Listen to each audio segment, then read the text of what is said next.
ஆக்சிலரேட்டருக்கு பதிலா பிரேக் மிதிச்சா எந்த ஆகும்? எதுவும் நடக்காது இருக்க. 3 செகண்ட் ஃபார்முலா. வணக்கம் நண்பர்களே. அது ஒரு வினாடி தான். ஆக்சிலரேட்டர் மிதிக்கணும்னு நினைச்சு பிரேக் மிதிச்சேன். அந்த ஒரு வினாடில என் கார் நிக்கல. என் மூச்சு தான் நின்னது. உங்க கால் பெடல்ல போகுது, ஆனா உங்க உயிர் பிரேக்ல போகாது இருக்கணும்னா இந்த வீடியோவை முடிவு வரை பாருங்க. நம்ம எல்லாரும் செய்ய வாய்ப்புள்ள ஒரு விபரீத தவற பத்தி பேச போறோம். அது ஒரு மாலை நேரம். ரோடு நனைஞ்சிருந்தது. நான் ஓட்டுறேன். ரோட்ல பஸ்ஸு, பைக்கு, கார்னு பயங்கர ரஷ். சிக்னல் போட்டாச்சு. கார் நிறுத்தணும்னு நினைச்சேன். ஆனா கால் எங்க போச்சு தெரியுமா? ஆக்சிலரேட்டருக்கு போனது. அந்த ஸ்பிளிட் செகண்ட்ல தான் எல்லாம் நடக்குது. பிரேக் மிதிக்கணும்னு நினைச்சு ஆக்சிலரேட்டர் மிதிச்சா கார் ஜம்ப் ஆகும். கார் நிக்காதா? இல்ல, அது ஒரு ஃப்ரீ ஃபால் மாதிரி முன்னோக்கி பாயும். பல பேரு நினைக்கிறாங்க, 2 பெடலையும் காலால தான் மிதிக்கிறோம், என்ன வித்தியாசம்? ஆனா இதுதான் வித்தியாசம். பிரேக் வேகத்தை குறைக்குது, ஆக்சிலரேட்டர் வேகத்தை கூட்டுது. இந்த செயல்பாடுகள்ல உங்க கால் எங்க போகுதுன்னு உங்க மனசு தான் தீர்மானிக்கணும். பிரேக் மிதிக்கணும்னா மனசு அமைதியா இருக்கணும்.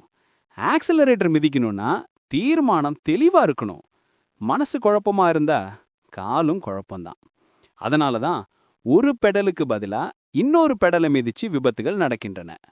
இப்போ இன்னொரு பெரிய தவற பார்க்கலாம். பல புதிய டிரைவர்ஸ் கிளட்ச் மேல காலை வச்சு தான் ஓட்டுவாங்க. கார் உங்க கட்டுப்பாட்டுல இருக்கிற மாதிரி தோணும். ஆனா அடிக்கடி கிளட்ச் மேல கால் வச்சிருந்தா கிளட்ச் பிளேட்டு கருகுது. அது மட்டும் இல்ல, திடீர்னு பிரேக் தேவைப்படும் போது குழப்பத்துல கிளட்சை இன்னும் அழுத்தி பிரேக்கை தவறுவீங்க. அப்புறம் கார் நிக்காது, கட்டுப்பாட்டையும் போயிடும்.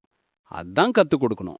உங்க வலது கால் எப்பவும் பிரேக் மற்றும் ஆக்சிலரேட்டருக்கு நடுவுல தயார் நிலையில இருக்கணும். பிரேக் தேவைனா பிரேக்குக்கு, ஆக்சிலரேட்டர் தேவைனா ஆக்சிலரேட்டருக்கு மட்டும் போகணும். கார் ஓட்டுறது ஒரு கலை, ஆனா உயிரோட ஓட்டுறது ஒரு ஒழுக்கம்.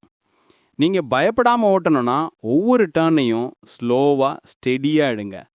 கண்ட்ரோல் பண்றதுக்கு பதிலா ஃபீல் பண்ணுங்க. அப்பதான் நீங்க காரையும் வாழ்க்கையும் பியூட்டிஃபுல்லி ஓட்ட முடியும்.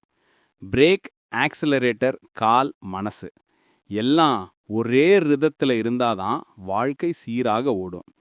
நினச்சிக்கோங்க, பயப்படாம ஓட்டுறதுன்னா வேகமா போறதல்ல, மனசை ஓட்டுறது தான்.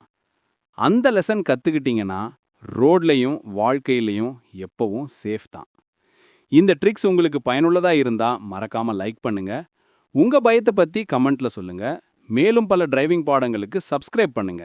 நன்றி.